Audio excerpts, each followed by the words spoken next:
People like you, with no job and a limited education, are not welcome in this household. With those words, my mother-in-law poured scalding water on me. It's hot, please stop. I involuntarily screamed, shocked by her bizarre behavior. Pouring boiling water on anyone is inexcusable. Fortunately, I suffered no burns, but it could have been a disaster. I couldn't believe my mother-in-law would resort to such extremes. Moreover, it wasn't me but my husband who was unemployed. A growing anger towards my mother-in-law's attitude surged within me. Enough is enough. If she's gone this far, I'll do as she wishes. Understood. If you insist, I have no choice. I'll leave this house, I declared. Finally, you're leaving. That makes things easier for me. My mother-in-law expressed joy, far from being remorseful. I no longer wanted to stay in such a hostile environment. I promptly packed my things and returned to my parents' home. My mother-in-law didn't know that my husband, Raffle, was unemployed or that I had been supporting the household finances. In fact, since quitting my job, I had started trading stocks and was earning about $30,000 a month. Even if I was driven out of her house, I could still live on my own without any issues. I wouldn't have any qualms being on my own. Even if she came to me in tears, struggling with living expenses, I would never lend a hand. She should regret kicking me out like this. I had married Raphael about 2 years ago. We were from the same university and had been dating since then. Both of us, graduates of the economics department, aspired to work in finance and managed to secure jobs at different brokerage companies after graduation. Despite our busy days, we maintained our relationship. 3 years later, Raphael proposed. Julia, I will definitely make you happy. Marry me. Believing that I could be happy with Raphael, I accepted. Yes, I'm looking forward to it. We decided to get married, thinking we could build a happy family together. However, Raphael then dropped an unexpected bomb. Hey, Julia, would you quit your job and live with me at my parents' house? What? I don't mind quitting my job, but we're newlyweds. I'd like to live with just the two of us. I'm just worried about leaving my mother alone. I'll make sure it won't be a burden to you. Raphael's father had passed away when he was in middle school, and since then he had lived with his mother. Being an only child, Raphael was concerned about her. Understanding his feelings, I agreed. Okay, I'll live with you. 2 weeks later, we moved into Raphael's family home. My mother-in-law, now able to live with Raphael, initially greeted us with a pleased expression.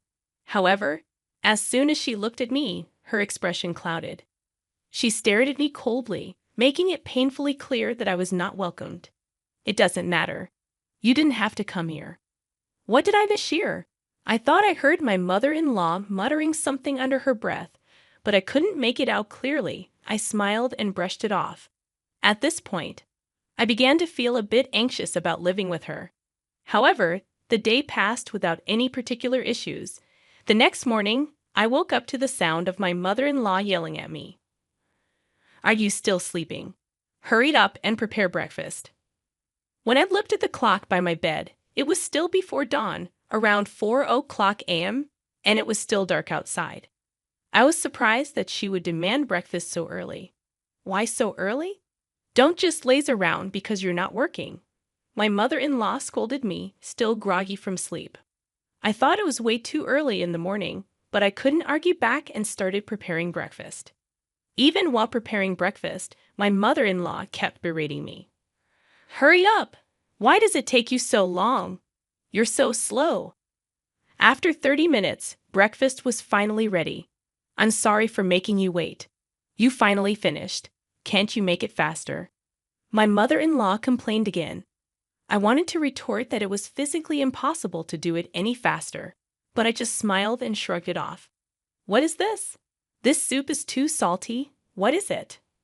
I don't think it's that salty. What are you saying? There's something wrong with my taste? Are you trying to kill me quickly by feeding me such salty meals? I never thought or intended such a thing. What is she talking about, and why is she so harsh on me? Curious, I mustered the courage to ask my mother-in-law. Why are you so harsh on me? What are you talking about? I don't think I'm being harsh. Or are you trying to make me the bad guy? No, that's not what I mean. I was overwhelmed by my mother-in-law's pressure and couldn't talk back. Finish eating. Start cleaning. After that, there's laundry to do, so there's no time to rest. Since then, every day, I was continually harassed by my mother-in-law, wearing me down both mentally and physically. While I was cleaning, she would say things like, "You missed the dust in the corner." When I was doing laundry, she'd complain, "There's still a stain." A month after starting to live with her, I felt like I was going to break. So I talked to Raphael about it. "It's about your mother. She's been saying mean things to me every day, and it's hard. Could you please tell her not to say such things?" But Raphael showed no reaction. I was momentarily irritated by Raphael's lack of response. But then I noticed something strange about him. He was pale, as if he had something important to say. "What's wrong? Did something happen?" When I asked, Raphael hesitantly began to speak. "Actually, I've been fired from the company." "What is this, some kind of joke?" I was speechless, unable to comprehend.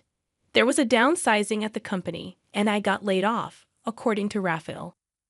Due to recent economic downturns, the company's profits had plummeted, leading to unavoidable large-scale layoffs. "So you'll be unemployed from tomorrow." "Well, I can work for one more month after receiving the notice of dismissal. But after that..." Fortunately, I had been using my knowledge from my time at the securities company to trade stocks. Although I struggled at first, I was now earning about $30,000 a month, so we weren't struggling financially. I was comforting Raphael and had forgotten about all the harassment from my mother-in-law. From the next day onwards, I endured my mother-in-law's harsh treatments as Raphael lost his job. Feeling the need to be strong and support him, I continued to endure the situation. A month passed, and Raphael was officially laid off and became unemployed. He started looking for a job initially, but gradually he began to spend most of his time at home, making excuses. "Shouldn't you start looking for a job more seriously?" I suggested. "Yeah, I'm looking, but it's hard to find a good company that will suit me," Raphael replied, seemingly having no intention of actively seeking new employment. Reluctantly, I continued to support our household. As time passed, the harassment from my mother-in-law intensified, and I grew increasingly exhausted. Initially, I thought I had to endure it because Raphael was unemployed, but I no longer felt that way. I spent my days feeling listless. One day, Raphael unusually went out in the morning. Perhaps he had finally started to seriously look for a job. After seeing him off, I started cleaning as usual. "Make sure it's clean.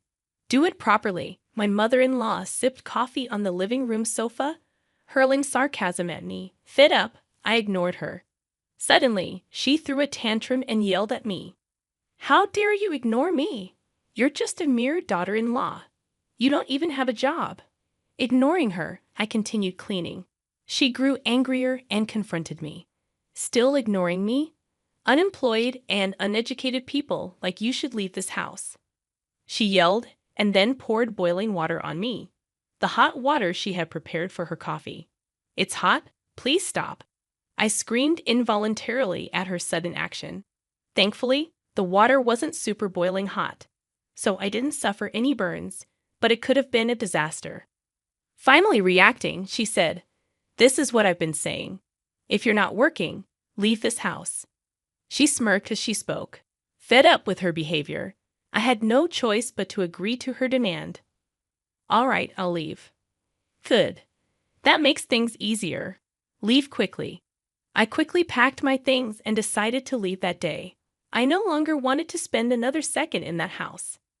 I left, heading straight to my parents' home. Upon arrival, my parents were surprised by the sudden visit, but welcomed me warmly. I waited for a call from Raphael, but there was neither a phone call nor a message. Feeling a bit lonely, I decided not to contact him until he reached out. A month passed since I returned to my parents' house, but there was still no contact from Raphael. My feelings for him faded, and I started considering divorce. One early morning, the doorbell at my parents' house rang. On the monitor, I saw, to my surprise, Raphael and my mother-in-law. What now, after all this time? I thought.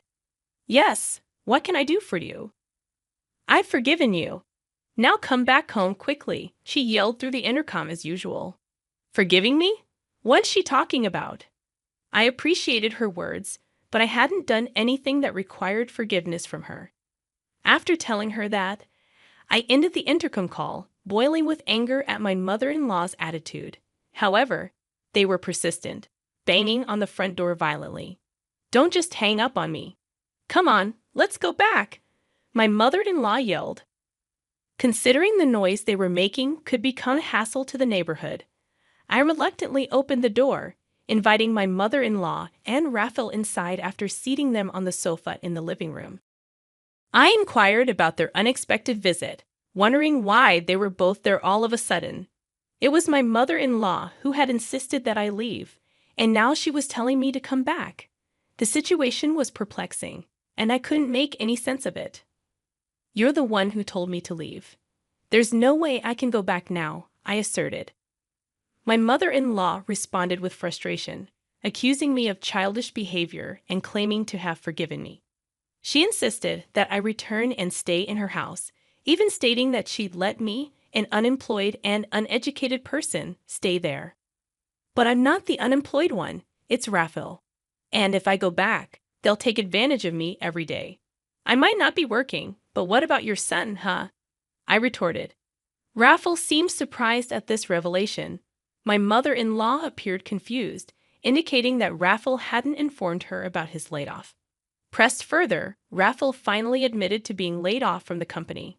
Apologies and explanations ensued, with Raphael justifying his actions by relying on my income for financial stability. My mother-in-law, shocked at the news, openly expressed anger toward Raphael for not finding a job yet. Why did you keep quiet about this? What are we going to do now? She scolded him. Raphael assured her that my income would suffice for the time being, causing my mother-in-law to label him as worthless for not actively seeking employment. Fed up with Raphael's excuses, I couldn't believe that I had ever thought of supporting him. When my mother-in-law suggested I come back, I vehemently rejected the idea, considering all the mistreatment I had endured. Their unexpected visit had turned into a heated argument, revealing the truth about my mother-in-law pouring boiling water on me. Raphael was shocked to learn about this incident and confronted his mother. Why did you do that? He asked her. She admitted to the act, attributing it to my ignoring her. The revelation sparked a heated exchange between Raphael and his mother, prompting me to intervene and urge them to take their arguments home.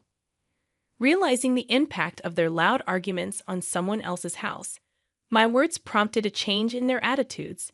Previously assertive and bold, they now pleaded with me to come back, promising that they wouldn't cause any harm again. Despite their pleas, I saw through their intentions. Raphael's promise to find a job seemed insincere, and my mother-in-law's assurance not to cause trouble appeared dubious. I voiced my skepticism, stating that their words were pointless and that they would only take advantage of me. Their silence confirmed my suspicions, and I left them in the living room, heading to my room, leaving them to contemplate their actions.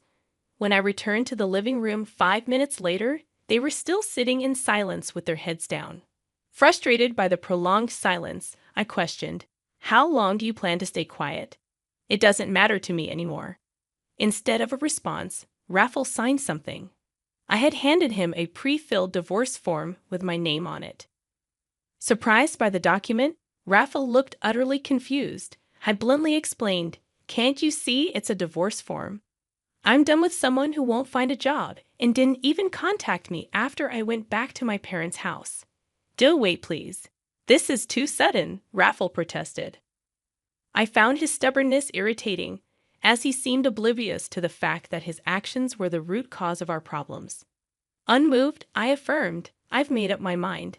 My decision to divorce you won't change, no matter what you say." Raphael, still in disbelief, questioned if divorce was too harsh. Coldly, I responded, "I don't think so. It's your fault." I directed the same coldness toward my mother-in-law, who was partly to blame. Resigned to the situation, Raffle signed the divorce form, warning me not to regret it. However, I felt a sense of relief and I asserted that the one who might regret it was Raffle. I'll submit the divorce form. I don't want any compensation. Just go home, I declared, finalizing my divorce from Raffle. Though it may have seemed harsh, it was necessary to escape the harassment from my mother-in-law and Raffle's unemployment. 2 weeks later, while relaxing at my parents' house, I received a call from my ex-mother-in-law. She informed me that the electricity and gas had been cut off and questioned if I had done something. I explained that I had stopped paying for Raffle and her living expenses. Hoping for my assistance, she asked if I could cover it just for the month. I found her request absurd, considering we were no longer a couple and didn't live together. I firmly declined, suggesting she ask Raffle for help, as he had promised to find a job. Unable to comprehend my refusal, she pleaded for help, playing the ex-wife card. However, I remained firm, ending the call and blocking her number. Finally, I severed ties with both my ex-mother-in-law, who constantly harassed me, and Raffle, who had proven to be unreliable. Life at my parents' house became peaceful, and I focused on rebuilding my life. Months later, while checking stock charts on a holiday, I received a message from Raffle. He apologized for everything, acknowledging his reliance on me and the recent job at a factory. Despite the apology, I had no intention of getting involved with them again. Raffle mentioned his mother's continued harshness and expressed a desire for me to come back. Reading the message, I believed reconciliation was unlikely. I blocked Raffle's number. 6 months after the divorce, I started dating a man introduced by a friend. He was reliable, treated me well, and despite the age difference, we connected. While marriage was not on the immediate horizon, I cherished the happy times we spent together, focusing on the present and leaving the past behind.